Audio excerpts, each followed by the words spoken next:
Bonjour, aujourd'hui je vais vous montrer à construire une bibliographie et surtout comment faire votre bibliographie automatiquement dans Word sans avoir besoin d'entrer manuellement chacune des informations qui sont demandées. Il existe deux logiciels que vous pouvez utiliser, soit EndNote ou Zotero. La capsule que moi je fais aujourd'hui, c'est pour Zotero parce que la bibliothèque a déjà fait une série de capsules pour le logiciel EndNote. Donc, si vous préférez utiliser EndNote, vous irez voir les capsules de la bibliothèque. Si vous préférez utiliser Zotero, vous pouvez continuer la capsule d'aujourd'hui. Donc, la première étape, évidemment, ça va être de télécharger le logiciel. Donc, sur le site zotero.org, sur la section téléchargement, vous avez les options de téléchargement. Donc, si vous êtes avec Mac, vous l'avez ici. Sinon, si vous êtes avec Windows, n'hésitez pas. Il faut juste changer. Il faut cliquer ici en bas. Donc, télécharger ce qui correspond à vous. Je ne vais pas faire cette étape-là parce que je l'ai déjà sur mon ordinateur. Là, ça ne fonctionnerait pas, mais à partir de là, faites juste suivre les indications là, qui vont apparaître à l'écran. La deuxième chose qu'il va falloir télécharger, c'est le style UQAM pour Zotero. Le style UQAM, dans le fond, c'est la version APA 6e édition, mais qui est francisée. Donc, c'est le style qui est demandé par l'UQAM, peu importe les départements. C'est vraiment comme ça qu'il faut présenter les sources. Pour l'installer dans Zotero, donc juste cliquer sur l'hyperlien ici et autoriser le téléchargement.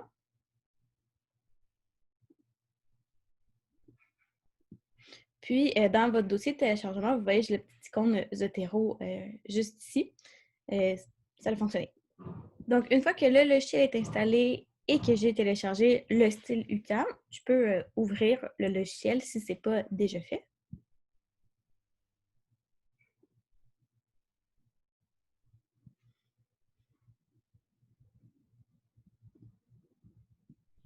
Et je vous partage Zotero. Donc là, c'est sûr que moi, ça l'ouvre, mais vous voyez toutes les sources que j'ai déjà utilisées. Vous, ça devrait être vide, là, nécessairement. Ce qu'on va venir faire pour commencer, c'est paramétrer le logiciel. Donc, sur Mac, j'ai cliqué sur Zotero et je vais aller dans les préférences.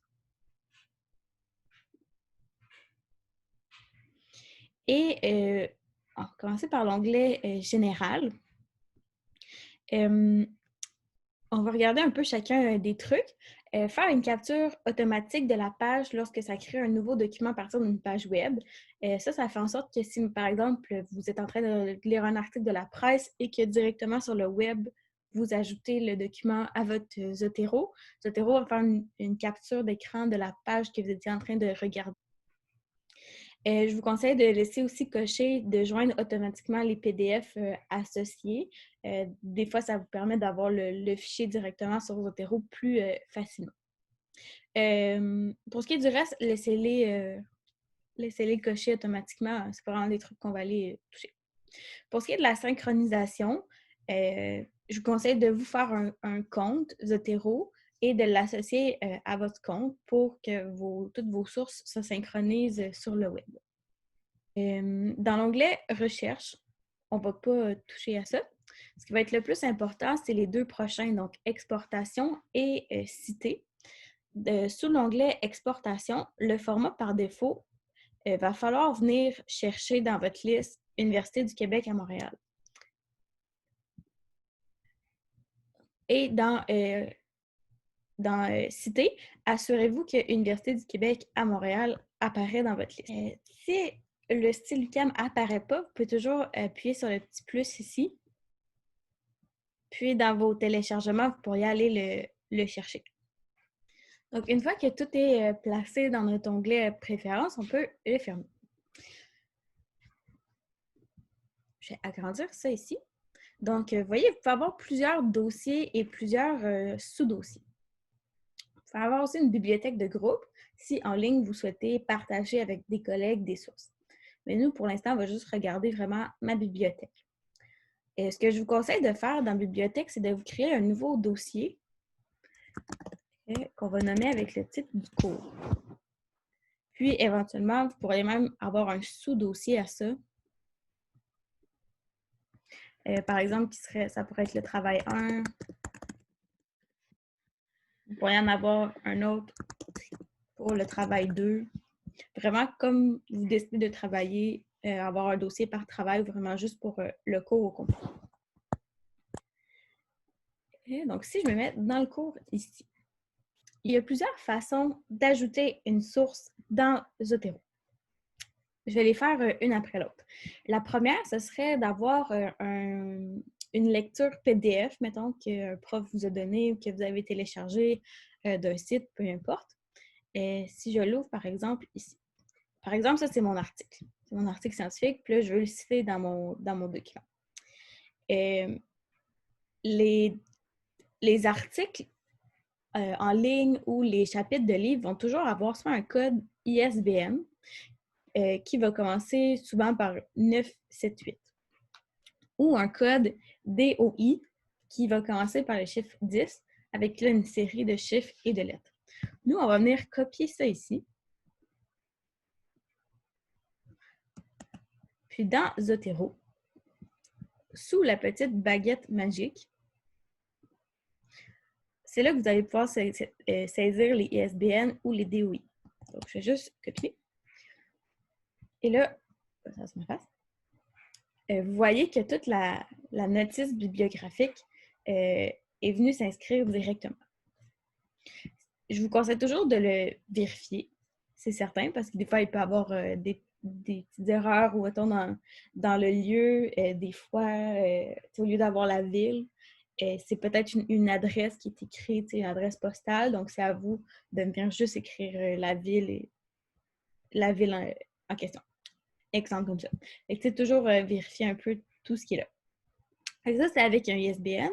Si j'ouvre au hasard un autre article, et voilà, donc DOI, vous voyez juste ici, ça aussi on peut le copier. Je pense qu'il ne faut pas copier le mot DOI, mais vraiment juste la série de chiffres qui va commencer par 10. Puis dans Zotero, encore une fois, la baguette magique, juste le copier. Et voilà, tout se fait automatiquement. Donc ça, c'est le moyen vraiment le plus facile d'ajouter des sources avec la baguette magique. Autre moyen, si vous êtes sur le site de la bibliothèque.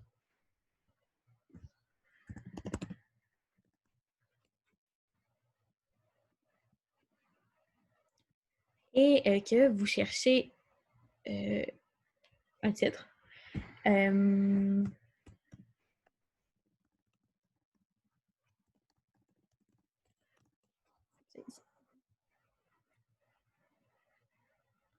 Je vais prendre le premier.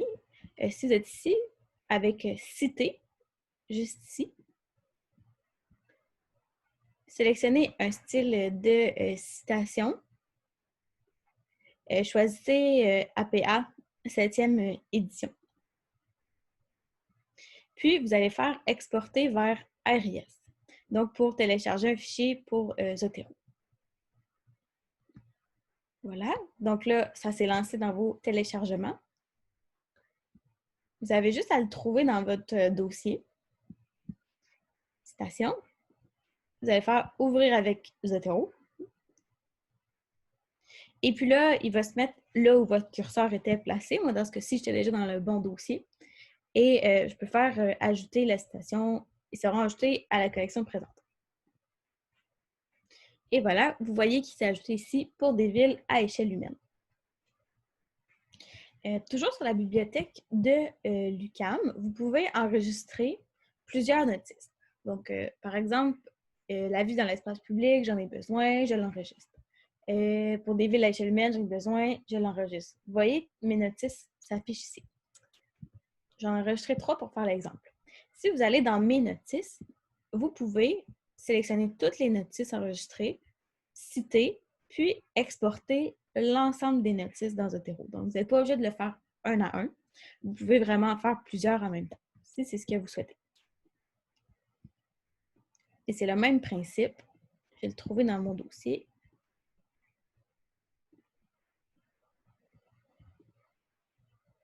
Et là, vous voyez, mes 3 se sont ajoutés. La troisième façon de le faire, ce serait de glisser un document dans Zotero. Par exemple,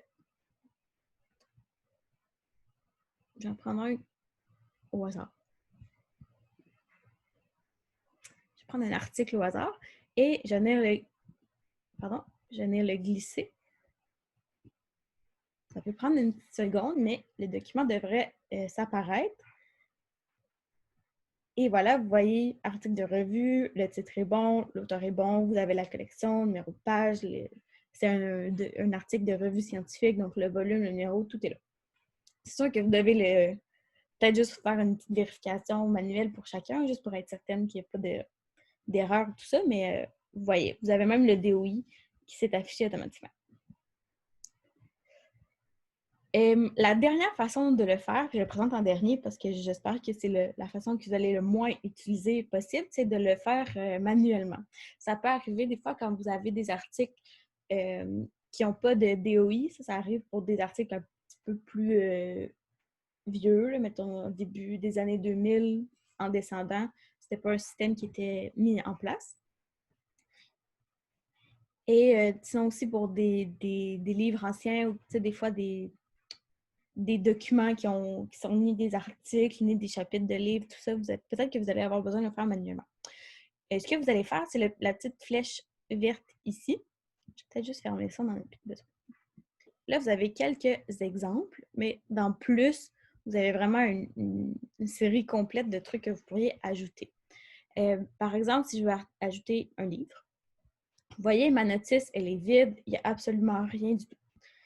Si vous avez appuyé sur livre et vous vous rendez compte, ah non, finalement, c'était chapitre de livre, vous pouvez toujours cliquer en haut ici puis changer le type de truc. Chapitre de livre. Et là, vous écrivez le titre de votre chapitre, le nom de famille de l'auteur et son prénom. Pour ce qui est des noms, si vous voulez en ajouter, je vais écrire n'importe lequel. Je vais en écrire un qui est déjà dans ma liste. Vous voyez, par exemple, Pecker. Vous pouvez juste écrire les premières lettres, puis il va se mettre automatiquement avec quelque chose que vous avez déjà dans votre liste. Ça peut être intéressant. S'il y a 2 auteurs, vous appuyez sur le petit plus, puis vous avez une nouvelle ligne d'auteur qui va apparaître. Si ce n'est pas l'auteur, mais c'est plutôt l'éditeur ou le directeur des collections, peu importe, vous pouvez venir le choisir ici. Et ici, sur afficher un champ unique, c'est si, par exemple, l'auteur, c'est pas un nom puis un prénom, c'est un organisme, par exemple, je sais pas, l'ONU. Vous pourriez venir écrire en champ unique ici. Ou afficher 2 champs, nom, prénom. Ou afficher un champ. Vous avez les deux options. Sauf que là, quand vous l'écrivez à la main, vous ne savez pas nécessairement mais quelle case je dois remplir et quelle case je dois ne pas remplir. Sur le site de la bibliothèque de l'UQAM, vous l'avez ici par type de ressources. Si je cherche chapitre de livre, vous avez des exemples. Par exemple, chapitre de livre qui ne serait pas numérique. Mettons, je vais prendre le premier. Si vous cliquez sur l'onglet Zotero, vous allez avoir exactement ce que vous devez avoir dans Zotero. Donc, vous voyez quelles cases vous devez ne pas... en fait, vous n'avez pas besoin de remplir et quelles cases doivent être remplies pour respecter le style UQAM. Et vous l'avez pour vraiment l'ensemble de tout ce que vous pourriez vraiment avoir dans votre bibliographie.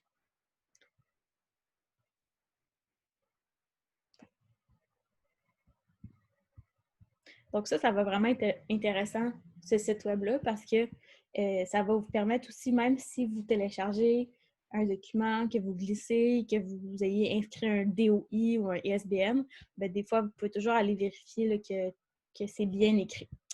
Par exemple, je pense que document cartographique, ça va être le plus intéressant parce que ça ne va pas se mettre automatiquement. C'est sûr que les cartes, vous devez les inscrire de manière manuelle, dans le fond. Fait que vous pourriez aller regarder sur Zotero qu'est-ce qui doit être inscrit ou pas. Je vais ensuite ouvrir Word. Vous devriez avoir le nouvel onglet Zotero qui s'affiche ici. Si ce n'est pas le cas, je vous invite à juste aller voir sur le site web de Zotero par rapport à la connexion Zotero avec Word, juste vérifier si pour votre ordinateur, vous avez besoin de faire des étapes de plus, mais normalement, il devrait déjà être là. Et donc, là, vous allez avoir plusieurs options. Je vais peut-être ouvrir le fichier gabarit que je vous avais donné l'autre fois, juste pour avoir une meilleure idée.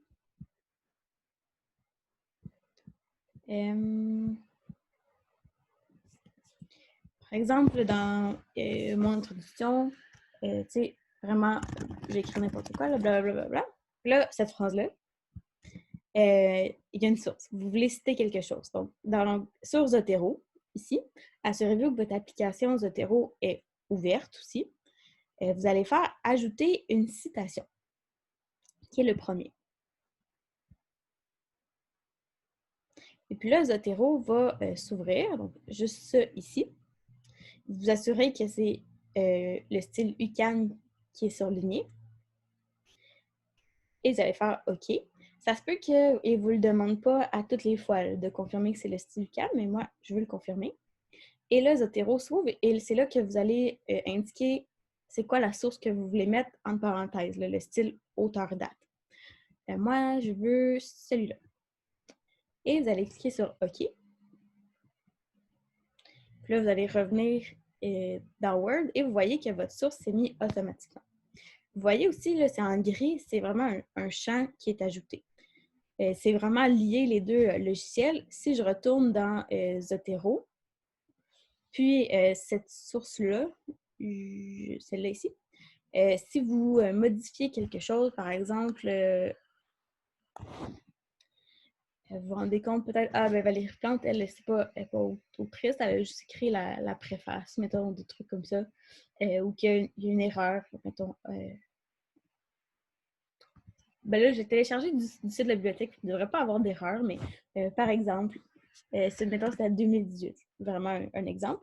Faites juste changer la date, faites Enter, et puis quand vous retournez dans Word,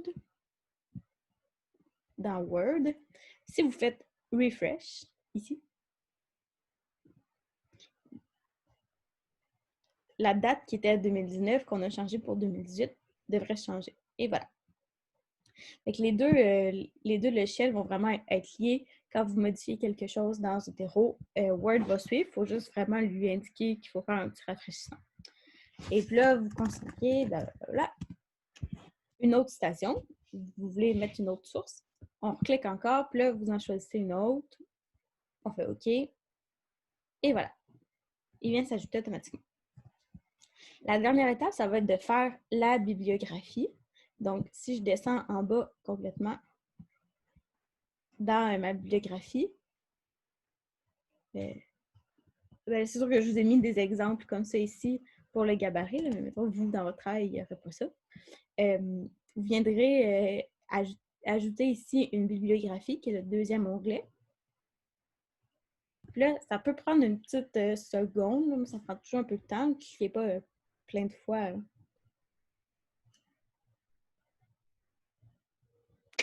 Et voilà. On va juste faire un petit espace entre. Vous voyez que toutes les sources qu'on a mis à date dans nos auteurs date entre parenthèses vont s'afficher dans notre bibliographie à la fin. Même chose, si on décide de rechanger la date, mettons que je retourne changer 2018, je vais remettre la vraie date là, qui était 2019. Si je vais dans Zotero et j'ai fait refresh, non seulement ça va changer dans ma citation qui est auteur date, mais ça va changer dans ma citation, dans ma notice bibliographique à la fin. Et voilà. Donc, c'est pas mal ça, en général, comment ça fonctionne, Zotero. Fait que ça va vraiment être intéressant parce que vous n'allez pas avoir besoin de tout écrire ça manuellement. Vous n'allez pas perdre de temps, puis vous n'allez surtout pas faire d'erreurs parce que des fois, il y a vraiment des petites spécificités. Une fois que vous avez téléchargé le style UCAM, Zotero va le faire automatiquement. Puis, en cas de doute, vraiment vous référez à cette page web-là ici. Donc, règles par type de ressources sur le site de la bibliothèque de lui.